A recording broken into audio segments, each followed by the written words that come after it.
इन चिंटियों का बस एक ही काम है, मेहनत करके दूसरों का खाना चुराना और अपने बिल में भरना। हट जाइए, प्रोटीन हक दूंगा मुंह में। आज ये सभी बतख का खाना चुराने आई होती है, लेकिन बतख इन्हें चोरी करते पकड़ लेता है और वह एक छोटी चींटी को परेशान करने लगता है। डरने से क्या फायदा? अब देख तू। हेलो। तो छोटी चींटी इसे 2-4 गालियां देकर चुपचाप अपना खाना ले जाने लगती है, पर हरामी बतख बेचारी के ऊपर बोतल रख देता है, फिर डिब्बा रखकर एक तार बांध देता है। अभी मजा आएगा ना भिड़ो। पर छोटी चींटी उस पर भी चढ़ जाती है। जियो फाइबर की तार चेक करने आऊं, कितनी मजबूत है। लेकिन फिर बैलेंस बिगड़ने से दही में टपक जाती है। जानता ना बाबू, 5 मिनट बाद कटोरे से बाहर निकलती है तो दोबारा नीचे टपक जाती है, पर कटोरे का थोड़ा दही उसके मुंह में चला जाता है। बवाल चीज है बे। वह तुरंत दौड़कर अपनी चींटी सेना के पास जाती है और उन्हें टेस्टी दही के बारे में बताती है। यह सुनकर सेनापति चींटी तुरंत ढोलक बजाकर सेनापति चींटी ढोलक बजाकर सभी चींटियों को बुलाती है। फिर 3 चींटियां चुपके से बतख की डलिया में झांकती हैं। ढेर सारा खाना देखकर वह बाकी सभी चींटियों को भी आवाज लगाती है। हेलो, आजा। जी सरदार। डरने से क्या फायदा? तो ये सब झंडू बाम लगाकर बतख को उठाती है, फिर पहाड़ पर ले जाकर नदी में फेंक देती है। हमला अचानक हुआ था। बतख ऊपर आकर देखता है तो उसका खाना खुद चल रहा होता है। वो खाने के पीछे पीछे भागता है, लेकिन सब खाना बिल में घुस जाता है। तो ये केक को बचाने के लिए उसकी तरफ भागता है, पर केक अलग अलग टुकड़ों में टूटकर भागने लगता है। एक चिंटी बतख के अंगूर के साथ खेलने लगती है, फिर खेलते खेलते बिल में घुस जाती है। तो ये बिल में मुंडी डालकर निकालने लगता है, तो चींटी इसका कपड़ा छीन लेता है। साले को बम से उड़ा दूंगा, एक बार हाथ में आ जाए तो। ये गुस्से में जाता है और खूब सारा मिर्ची पटाखा लाकर बिल में ठूंस देता है, फिर आग सटाकर किनारे खड़े हो जाता है। तभी उसके साइड का भी पहाड़ टूट जाता है और ये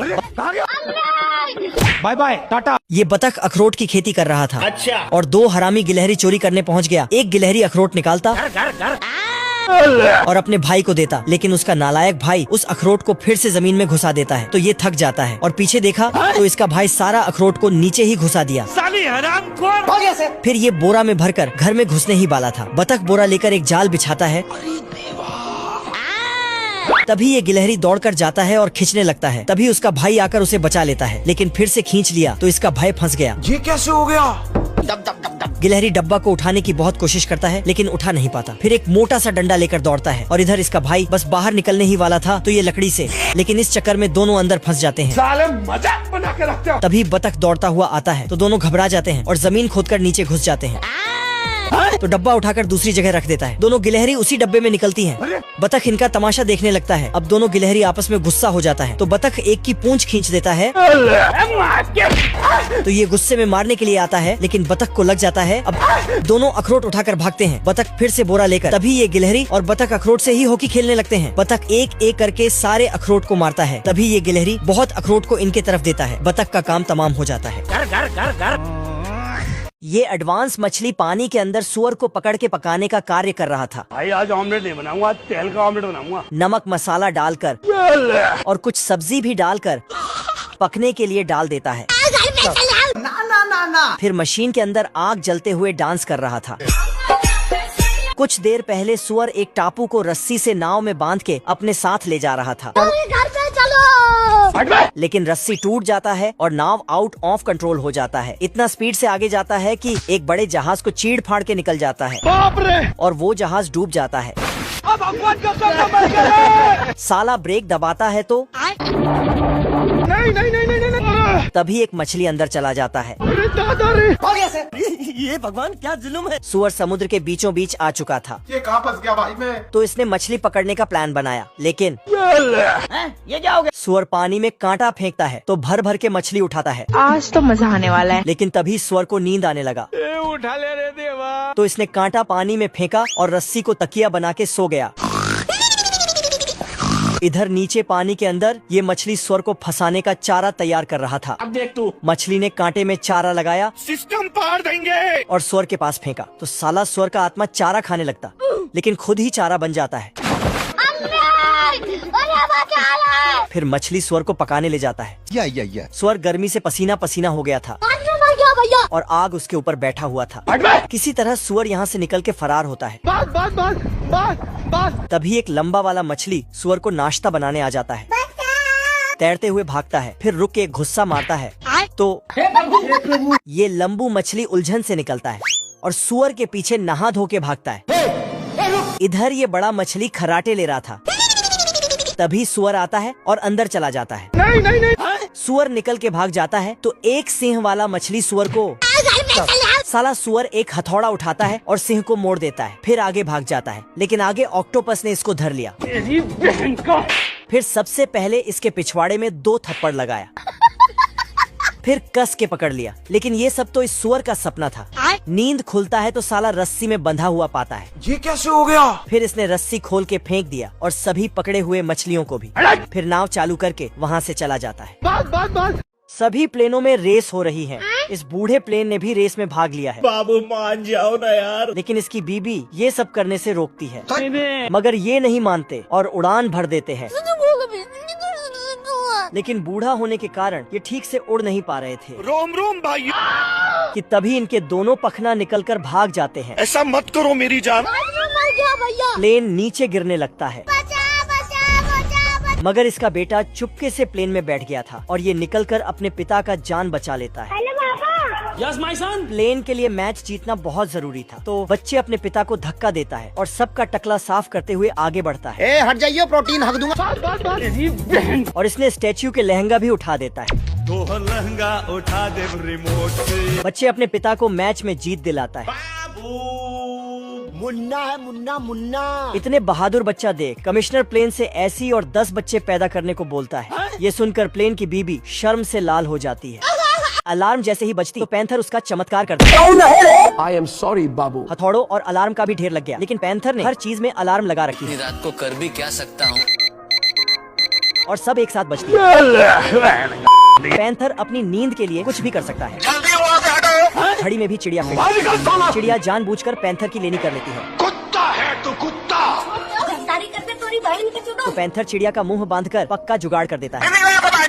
लेकिन एक सेकंड। देख तू, अब तू गया बेटा, अब तू गया। देख तेरी औकात मैं दिखाता हूँ तुझे। चिड़िया इन्वर्टर में पैंथर को बांधकर आज कमाएगा तो कल बैठकर खाएगा। जानबूझकर शोर शराबा करती है। कभी फायरिंग, कभी घंटा तो कभी पुंगी। साली डेड फूटी चिड़िया पैंथर की नींद अच्छे से खोल देती है। साला ये दुख का खत्म नहीं। गर्मी के कारण सुअर की पूरी फसल खराब हो गई। ये भगवान क्या जुल्म है। चारा न मिलने पर मुर्गी ने अंडा देने से साफ मना कर दिया। घोड़े ने भी काम करने से मना कर दिया। गाय ने भी अपनी दुकान पर ताला लगा दिया। सर में दर्द हो गया है। सुअर ने चिंटू को 1 रुपया देकर रिलीफ की गोली लाने के लिए भेजा तू मुझे गलत मत बोल। और चिंटू गोली लाने की बजाय जादू देखने चला गया। हेलो भाई, कोई हमको लेकिन एक सेकंड। जादूगर लोगों को बारिश करवाने के तरीके समझ रहा था, तो चिंटू रिलीफ की जगह बारिश करने वाली गोली ले आया। 150 रुपया देगा। सुअर ने देखा कि चिंटू ने सारा मामला गड़बड़ कर दिया और गोलियों को फेंक कर मारा। अरे बाप हो बाप भाई। बच्चे ने देखा पहली गोली मुर्गी ने खाई और खाते ही शरीर में अलग ही जान आ गई। और दूसरी गोली जब घोड़े ने खाई तो घोड़ा हवा में उड़ने लगा।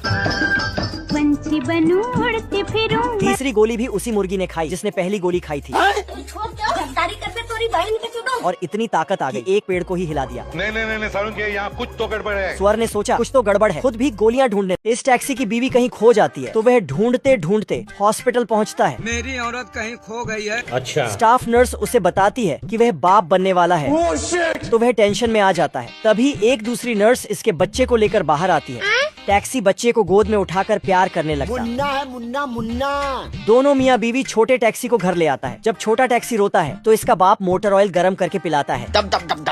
3 महीने में ही छोटे टैक्सी का दांत निकल आता है और 5 महीने के अंदर ही वह चलने लगता है। 12,000 हॉर्स पावर। टैक्सी की बीवी उसे बड़े होकर डॉक्टर बनने को कहता है। नहीं ना मम्मी, डांटोगी नहीं ना। फिर छोटा टैक्सी टीवी चलाकर उन्हें दिखाता है कि उसे बड़े होकर रेसिंग टैक्सी बनना है। ऐसा नहीं हो सकता। ये सुनकर टैक्सी का पापा नाराज हो जाता है और उसे डांट लगाकर कमरे में भेज देता है। टैक्सी का बच्चा खिड़की से निकलकर भाग जाता और फुल स्पीड में रोड पर दौड़ने लगता है। ए हट जाइए, प्रोटीन हक दूंगा मुंह। इसकी स्पीड से पोस्टर का दाढ़ी निकलकर गाय को लग जाता। यार मैं इतना सुंदर क्यों हूँ?